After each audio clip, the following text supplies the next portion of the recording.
going to be looking at building a church where young people thrive. Building a church where young people thrive.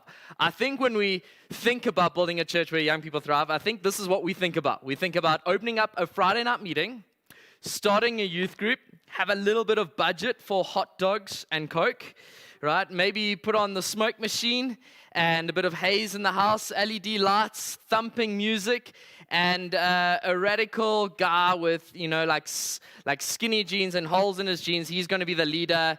And A4 we've taken care of young people in our church. That's how we're going to do it. But it's much more than that. I'm going to read a really interesting stat that I found on a scientific paper called The Ratio of Revolution. The Ratio of Revolution. What the scientific paper did is they looked at a couple of revolutions in the 20th century, 21st century, even Egypt or China and America, across different places. And they looked at a couple of revolutions or people who led revolutions or kind of stirred up everybody to rise against whoever was the man, the government, or whatever they were under. And it looked at what was that age group in this core age group of these people. And they weren't necessarily looking at the leaders. They were looking at who made up the majority of the people that helped lead the revolution.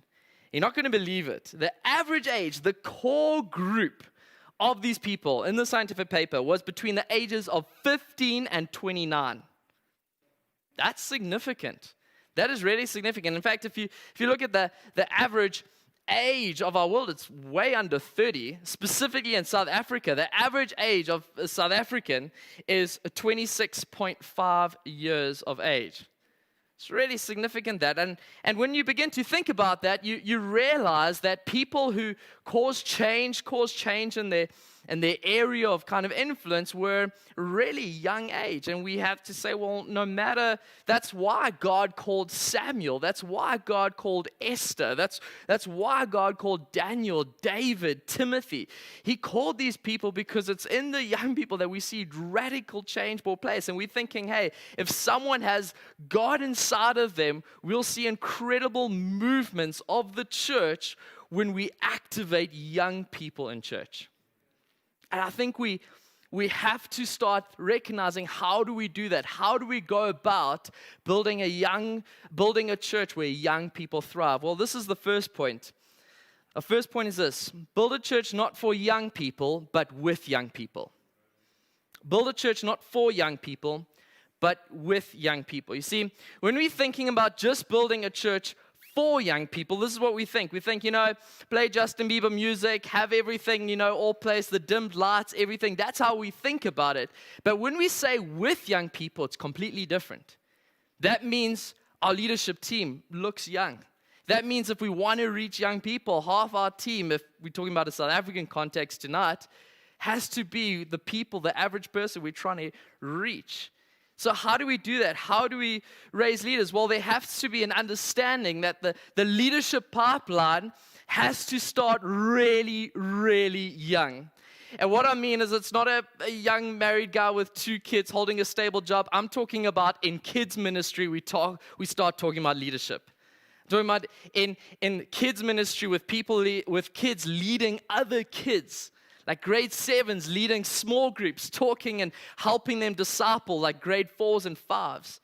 It's talking about leadership teams in the youth group. I mean, if youth group's been led by a whole bunch of older people, it needs to start being the makeup of the people they're trying to reach.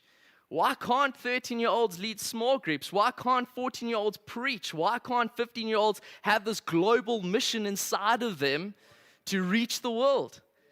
You see, we have to think, not how do we build a church for young people, but how do we build a church with young people? There's another couple of things. My Siri just went off. This is a problem with young people, right?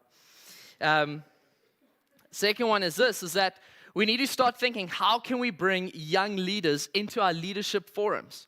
When we talk about how we governing and how we reach in the world, how do we get young people's perspective in that? I mean, I remember the first elders meeting I went to, I didn't do much. I just sat in the chair at the back and just observed. And that's how we start. We just start bringing young people into those areas of influence and leadership from a very young age so that they catch the heart of how do we reach this community? How do we reach people with the gospel? Second one is this. You celebrate what you create. You celebrate what you create. And so if we're constantly celebrating young leaders coming through, young people doing incredible exploits for God, we'll start to see a culture generate in our church. And what I mean by that is I don't just mean celebrate corporately, I also mean celebrate individually. What we have to understand is about the Generation Z and the millennials, that they are the most anti-trusting generations. I'll tell you why, because they've been marketed to the most. And so they might see the clapping, they might see the applause, but what will speak to them incredibly is just an individual text to them or side conversation said, I saw what you did, that was incredible. There needs to be a celebration corporately and a celebration individually because what you celebrate, you create. The next one is this, handing over responsibility as early as possible to young people. Handing over responsibility as early as possible to young people. I remember this. I was leading a kids ministry. It was at one of our sites. And I saw this kid come in and he was just super early because his parents were doing something else. And so just handing over something as simple as, hey, do you know what? Every single Sunday, you're going to turn on the lights. You're going to make sure that this is a great atmosphere and you got music playing. Just handing over a small responsibility and then eventually handing over something a bit bigger, and we'll start to see young people grab responsibility. Because if responsibility helps people grow into incredible leaders. And so from a young age, you're just handing over small bits of responsibility and then bigger and bigger until you eventually hand over a group of people and say, hey, these people are your responsibility. Next one is this, get young people's ideas and perspectives. I want to look at asking questions for a moment. I'm amazed that Jesus asked almost 300 questions. He asked over 300 questions. He was asked about over 150, and he only answered 3. It's an incredible stat. And I think it's because something about asking people questions help them not what to think, but how to think about leadership. And so he asked people questions. In fact, there's a great leadership book. It's called The Art of Asking. And it talks about all great people who built teams around them. All that they did was ask questions. And even when someone asked them a question, they would ask a question back. So how do we ask questions? How do we get young people into our space? We ask them a question. So what did you think of that? How do you reach your school? How do we reach the suburb? How do you reach your friend? How do you think you could do that? And what it helps is it also helps them understand that in actual fact, this leader that's in my space appreciates my perspective, appreciates what I thought through. But as a leader yourself, it helps you understand where they at. Maybe they're a bit short on how they think about culture and values at the moment. Maybe they're a bit short in their theology. But you can only find that out when you ask questions. And Jesus continually asks questions. When we ask questions the whole time, it raises up leaders and doesn't teach them what to think, but how to think, which is far more critical when it comes to leadership. The next one is this, on how do we raise up leaders? Young leaders, we have to explain the why. Have to explain the why. And I'll tell you this, is millennials and Gen Z are probably the most feely generation, right? They are feeling, and if something, they can't see the big picture, they can't see why we're doing this, they book out really quickly. So it's not what we're doing or how we're doing it, but why we're doing it. Some people say that the younger generation is the most causal generation. It's not. They just want to do something bigger than what they feel they can do. They want to be fighting for something bigger. They want to be fighting for something global. And so showing the why constantly. You are doing this. You are leading these people. You are turning on that thing because there are lost people that need to know about Jesus. You keep pointing back to the why. The why motivates. The why stirs up. And so constantly we have to be thinking, how can we show the why? Next one is this, how do we build a church not just for young people, but with young people? Get them thinking global quickly. Get them thinking past this suburb, past this region. Get them thinking the world. The mission, the world needs to hear about Jesus. Constantly, all the time. This is not just something we're doing here. Actually, how does this connect with the global church? And so we have to start getting young people thinking very quickly about the globe. Next one is this, raise leaders early. Next one is this, communicate at every meeting with young people. Communicate at every meeting with young people. So it's just practical things like who's on your stage. If you're looking every Sunday that who's on your stage, is it an older person? Is it only old people? Is it only people who are past the average age in your region? Then who else needs to be on that stage? Thinking through who's emceeing, who's sharing a word. And so people might not have the greatest gifting with young people, but if there's someone there who has incredible character and you know there's something God inside of them, risk with them.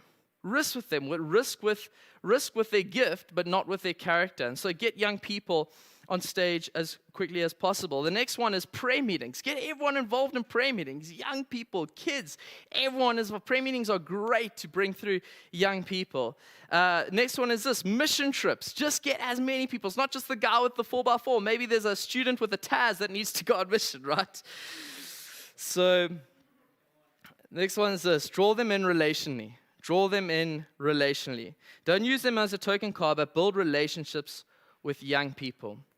Here's another thing I want to talk about with how do we build church, not just for young people, but with young people, is that don't strive in building a cool atmosphere. Strive in building a warm atmosphere. This is what I mean. This generation and young generations have access to probably the best productions anyone could put on with any budget. They see America's Got Talent. They're watching like Justin Bieber concerts and Nicki Minaj and all that. They've seen the most incredible things. The one thing that they haven't seen is genuine community. Genuine community. And so, although, I'm a media guy. I love all this stuff. We have to strive on not just building cool an atmosphere, but a warm atmosphere. Are we building places where micro-community can take place? Are we getting young people involved? Because involvement equals belonging. Are we building these micro-communities where young people, everything they have the technology, they've seen the slickest productions, but they don't have genuine community? And so thinking through not just what your stage looks like, but also your foyer. Are there spaces for micro-communities to take place in order for people to have organic conversations? Because that's the one thing they don't have is genuine community. They've seen everything else. But I have to say this, if you completely neglect the other stuff, it also shows that you don't care, right, for younger generations. So find ways to make micro pockets of community.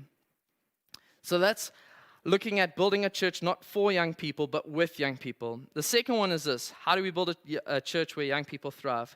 Don't communicate to young people, but communicate with young people. Don't communicate to young people, but communicate with young people. And I think there's a perception that a younger generation just wants short, shallow, feel-good messages. And I think it's a really bad perception that I think sometimes we have, and I found myself falling into this trap. In actual fact, young people want to know what's really going on. They want to know the deep theological things. They just want it to be explained simply. So they want those complex ideas. They want those complex ideas, and they want the simplicity on the other side of complexity. Does that make sense? And so really going through, we're living in this young generation that's coming through is probably the most biblically illiterate generation, we have to admit. And so going down to really simplifying things, but not avoiding some of the more complex topics. Does that make sense? So it's explaining who the Israelites were. It's explaining the context of which we communicating the Bible from. It's explaining what the Bible is. It's explaining things very, very simply. And people be understanding, well, I can understand this. I can bring my friend that will understand. The next one is this, is that young people want to engage.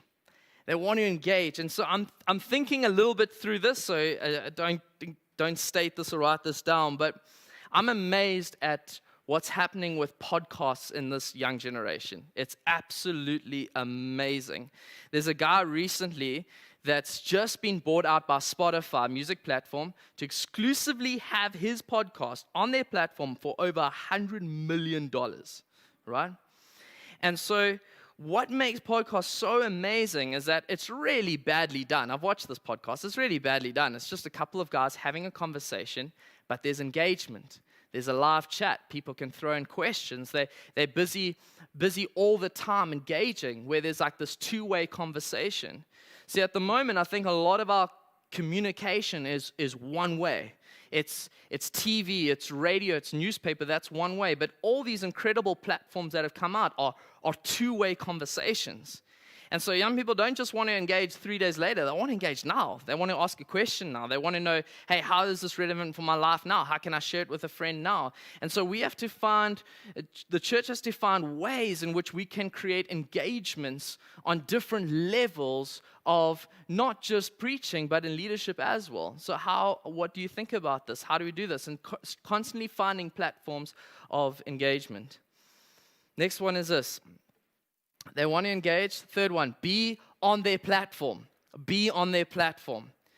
What I mean by this is that there's an extraordinary amount of time spent on all these incredible social media platforms. And so when you're not on that platform, they perceive it as, I don't really know if they get me. And so what I mean is, don't try to create like 8 different accounts with TikTok and Facebook and Instagram. But I am saying think through how we're going to engage with people online. The second thing about online is that people don't just want you to point to stuff, young people, but they want you to minister to them through those platforms. So in other words, we're not just constantly pointing to an event, but we're actually ministering to people through these platforms. So it's a great way to go to young people and say, hey, not only are we going to show you what's coming up in our church through these platforms, but we're going to minister to you through these platforms. It's a huge one. The last one is this. They want to follow a person, not an organization. See, because young generation is the most marketed generation to date, there is no other generation that's been marketed to most. They are very mistrusting of big organizations. So what you have to do is we have to say, you know what, you're going to follow a person, not an organization. And what I mean by this is you just take an organization, instead of being really slick and feeling like ultra branded, there's a bit of ruggedness to it that makes them think this is authentic. And so what we have to know is, how do we take what's happening online, and how do we follow a person, not just an organization? The last one is this. How do we build a church where young people thrive? Well, the first thing we do is build a church not for young people, but with young people. We don't communicate to young people, but with young people. Last one is this. Be an authentic, accessible leader to young people. And I want to end off with this, because I think one of the big things that we have to say, and I've said it over and over again, is because this is a generation that's just seen all the marketed things that have happened, they are probably the most mistrusting generation. And so to see someone that's authentic, that's vulnerable, that vouches for them, means the world. It means the world. And so to be in a person's space, to know what's happening in their world, will separate you from every other organization that thinks they have a solution to your problem. Young people want you in their space. They want you to be accessible, and they want you to be authentic. And so stepping out from just, this is an organization, but stepping out and say, hey, what's happening in your life? How can we sort that out? How can you be the leader that God has called you to be?